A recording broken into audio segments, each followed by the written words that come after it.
Putain, qu'est-ce qu'on se fait chier pendant ce confinement. Eh bien, bonsoir à toutes et à tous, c'est Carbone23, j'espère que vous allez bien. Et aujourd'hui, on se retrouve pour une nouvelle vidéo où on va parler de Ruroc. Allez, c'est parti.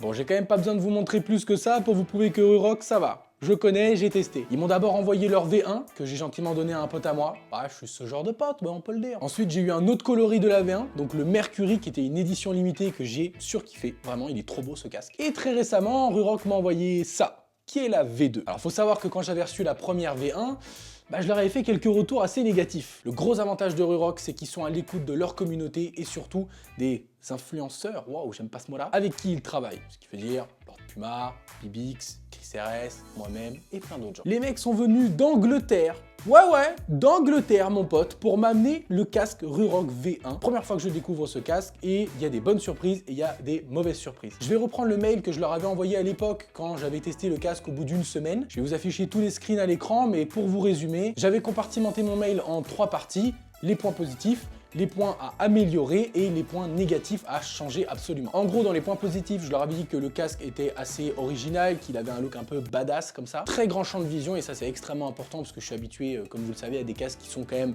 super chers, assez premium. Et donc j'ai une habitude de champ de vision qui est très large, très grande, avec un très bon confort. Et le Ruroc en faisait partie, il y avait vraiment un très bon champ de vision, assez léger, très confortable, jusque-là il n'y avait pas de problème. Et j'avais bien aimé aussi le fait qu'on puisse intégrer un système audio, donc un intercom, directement à l'intérieur du casque.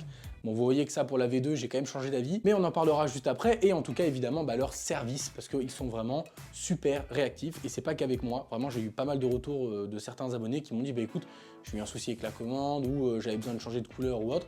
Et ils répondent vraiment super rapidement, donc ça c'est hyper important. Le SAV, c'est ce qu'il y a de plus primordial aujourd'hui, surtout quand on achète sur Internet. Mais bref, continuons. Donc toujours dans la V1, je leur avais dit qu'il fallait améliorer certaines choses, comme par exemple les finitions.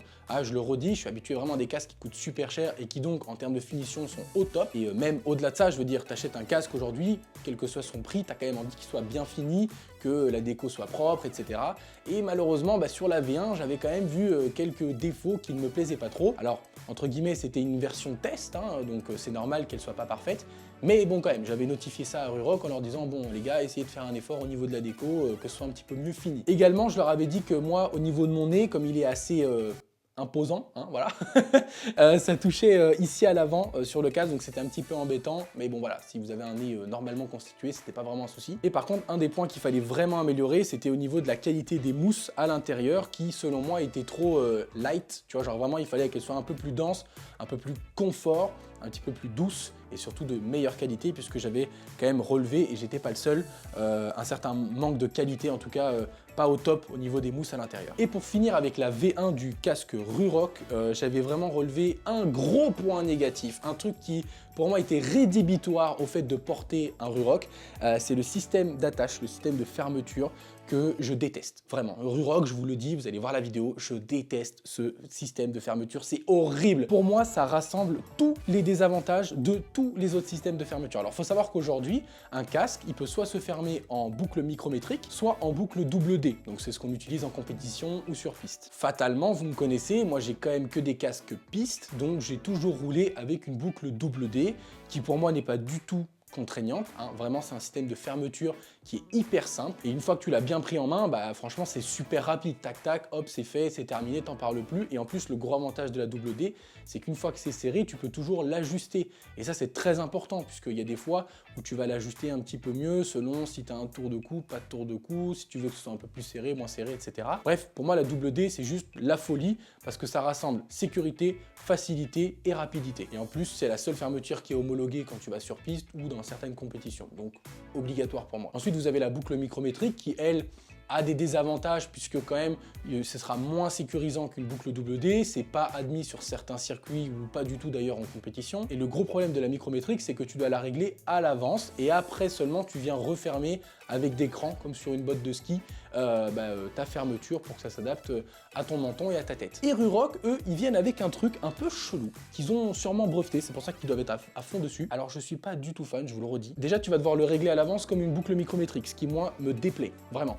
Il n'y a aucune raison à faire ça, je vois pas pourquoi est-ce que je devrais prédire comment est-ce que je dois fermer mon casque. Ça n'a pour moi aucun sens, mais ok, bref. Et après le gros désavantage, c'est que contrairement à une boucle micrométrique, si jamais tu l'as mal réglé au niveau des sangles, c'est juste un aimant qui vient se clipser et c'est tout. Tu peux plus ajuster la taille après. Donc tu as le désavantage de devoir régler à l'avance tes sangles et tu peux même pas les régler ou ajuster la longueur avec une boucle micrométrique puisque c'est juste un aimant qui vient se refermer. C'est tout. Et moi cet aimant, c'est pas que je lui fais pas confiance parce que Ruroc a fait des tests et si jamais je retrouve la vidéo, je vous la montrerai, où ils soulèvent une bécane avec leur truc de fermeture. C'est super, vraiment très bien, c'est résistant, il n'y a aucun problème avec ça, ça a passé certains tests, ok. Mais donc vous êtes en train de me dire que ma vie tient à ce petit fil rouge qui est juste le cran de sûreté sur l'aimant? Non, non, Ruroc, désolé, je n'y arrive pas, je ne suis pas d'accord avec ça, je peux pas. Et vous allez peut-être penser que je suis le seul à pas aimer ce système de fermeture, eh bien non, parce que je l'ai montré quand même à des professionnels du métier, donc j'ai été chez Speedway, j'ai été chez Yamaha, enfin chez mes potes, chez des gens que je connais, etc. Je leur ai montré le casque, ils m'ont dit ah ouais, pas mal, ok, bref, t'aimes pas, peu importe, ça c'est pas le sujet. Mais après je leur ai montré le système de fermeture, ils m'ont dit jamais d'avis.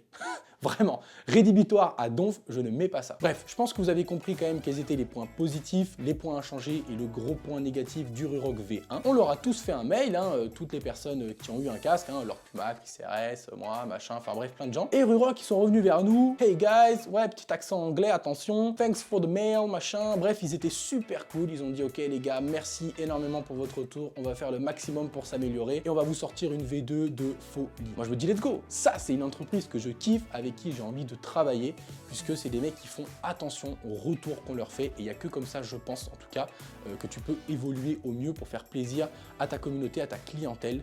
Bref, à tous les gens qui sont potentiellement intéressés à acheter ton produit. Et là, il y a Ben de chez Ruroc qui m'envoie un mail, il me dit écoute frérot, on a sorti l'Atlas 2.0, c'est de la folie, on a taffé de ouf dessus, est-ce que t'es chaud, je t'en envoie un, let's go, team tab, bam, boum, boum, boum. Bien sûr, envoie frérot. Bon, je lui avais demandé la couleur carbone à la base et puis il m'a filé le monstre. Bref, Ruroc 2.0. Je le déballe, je me dis ok, là, il y a du changement. Ils ont vraiment taffé, ils sont pas foutus de notre gueule, ils ont fait les choses bien. Ils faisaient à peu près 1 kg 550 avant et maintenant il fait 1 kg 375. Ils ont quand même perdu entre 150 et 200 grammes. Super cool. On a toujours un très grand champ de vision. Ils ont amélioré au niveau du nez, donc mon gros nez ne touche plus. Ils ont amélioré les ventilations parce que faut savoir que le Ruroc V1 était extrêmement bruyant, mais genre vraiment très bruyant. Lui, il est toujours bruyant, mais un petit peu moins, donc c'est cool, ils ont amélioré ça aussi. Ils ont amélioré le système de fermeture au niveau de la visière qui avant se faisait avec une clé Allen. Maintenant, c'est tout avec tes petits doigts, donc voilà, ça fonctionne encore mieux, c'est plus rapide, c'est plus facile. Bon, on n'est pas encore au niveau de ce que peut faire Shoei ou AGV, je trouve, perso, mais c'est quand même une bonne amélioration et c'est à notifier parce qu'ils ont taffé dessus et c'est pas à laisser de côté. On a toujours la possibilité de mettre un système audio à l'arrière. Au début, j'étais fan et en fait, j'aime pas du tout. Ça me perturbe qu'il y ait un gros trou comme ça à l'arrière de mon casque parce que ça veut dire que si tu mets pas d'intercom, ou même si tu en mets un, peu importe, bref, il y a quand même un gros trou qui a été percé dans la coque à l'arrière de ton casque et ça me dérange parce que je me dis qu'en cas de chute, ça peut faire la différence avec un casque qui n'est pas troué. Moyen niveau sécurité, mais ok, il a passé les tests, pourquoi pas, on peut leur faire confiance quand même. Mais au-delà de l'aspect sécurité, le fait de pouvoir mettre un intercom propriétaire à Ruroc, bien évidemment, à l'arrière de son casque n'est pas du tout pratique. Alors c'est super marrant, quand t'es à l'arrêt, tu fais ce que tu veux, tu chipotes avec, la musique est très bien, le son est très bon, les haut-parleurs sont pas dégueux, franchement ça passe. Mais quand t'es en train de rouler, que ton casque est comme ça, tu dois chipoter derrière, c'est une horreur. Vraiment, c'est juste pas du tout pratique. Bref, au-delà de ça, ils ont fait vraiment pas mal d'efforts, il y a encore plein de modèles, de couleurs, de déco, etc. Mais je notifie un petit peu le même problème de finition. C'est pas ouf, c'est bien, mais je leur donne un 6 sur 10, tu vois, en termes de finition. Alors certes, ils se sont améliorés par rapport à la V1, mais c'est pas encore assez. Vraiment, faites un effort Ruroc. Je sais que vous en produisez beaucoup, mais voilà, pensez au service qualité, je trouve, parce que voilà, il y a des finitions, je trouve que c'est pas digne d'un casque à ce prix-là. Sinon, grosse amélioration aussi, les mousses, ils ont tout changé. Vraiment là, ils nous ont bien écoutés et ça fait extrêmement plaisir. C'est beaucoup plus doux, beaucoup plus quali, beaucoup plus dense, donc tu es vraiment mieux maintenu. Ça taille beaucoup mieux. Rien à dire. Franchement, au niveau des mousses, génial. Ruroc, vous avez été au top, vous nous avez bien écouté et ça fait extrêmement plaisir. On conserve toujours le même design et malheureusement... Non, Ruroc, arrêtez avec cette sangle de merde, d'accord? Mettez-nous une double D, s'il vous plaît. Aujourd'hui, si je porte pas de Ruroc, c'est uniquement à cause de ça. Vous avez dû sûrement payer des fortunes pour breveter cette merde-là, mais stop, vendez-le le brevet, ça sert à rien, vraiment, mettez de la double D, ça vous coûte quoi? Ah, je vous parle franc jeu, moi, il n'y a pas de langue de bois, et c'est ça qui est cool avec Ruroc, c'est que tu peux leur dire ce que tu veux, ils veulent que tu sois honnête. On va avec ça sur piste, on se fait tège, direct, hein, donc mettez une double D, ça vous coûte rien. À part peut-être un brevet, je pense. Mais voilà, mettez une double D, s'il vous plaît. S'il vous plaît, mettez une double D, je le porterai tous les jours si vous voulez.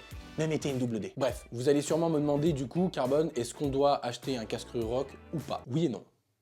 Ah, je suis chiant, ouais, je sais, mais désolé, mais c'est comme ça. Oui, tu dois acheter un casque Ruroc si tu as envie d'un casque original, que tu fais que des très petits trajets, que le système de fermeture ne te rebute pas, il y en a qui s'en battent les steaks. Mais non, n'achète pas de casque Ruroc si tu veux l'utiliser tous les jours, tout le temps, ou que tu veux faire de la piste avec, ou que tu veux faire des road trips avec, ou plein d'autres choses qui nécessitent d'avoir un casque qui est quand même plus polyvalent que ça, puisque c'est pas un casque très polyvalent. Mais voilà, si un jour Ruroc nous sort une V3 avec définition un petit peu meilleure, toujours ce design atypique et surtout une boucle double D, bah, je serai le premier à vous le conseiller, puisque dans cette gamme de prix là, vous aurez un casque atypique, joli, sécuritaire et bien fini. Franchement, c'est tout ce qu'on demande. Voilà, du coup, je vous ai donné mon avis sincère et honnête sur les casques Ruroc, autant la V1 que la V2. À vous de voir maintenant si ça vous convient, si ça fit par rapport à votre utilisation et ce pourquoi vous avez besoin d'acheter un casque. Sur ce, je vous souhaite un bon confinement à toutes et à tous. N'oubliez pas de rester chez vous, c'est très important, on ne le répétera jamais assez. C'est bien réel ce qui nous arrive en ce moment. Donc restez à la maison le plus possible. Et puis si jamais vous avez des questions, n'hésitez pas à me les poser en commentaire. Sur ce, c'était Carbone 23. Ride safe. À bientôt. Peace.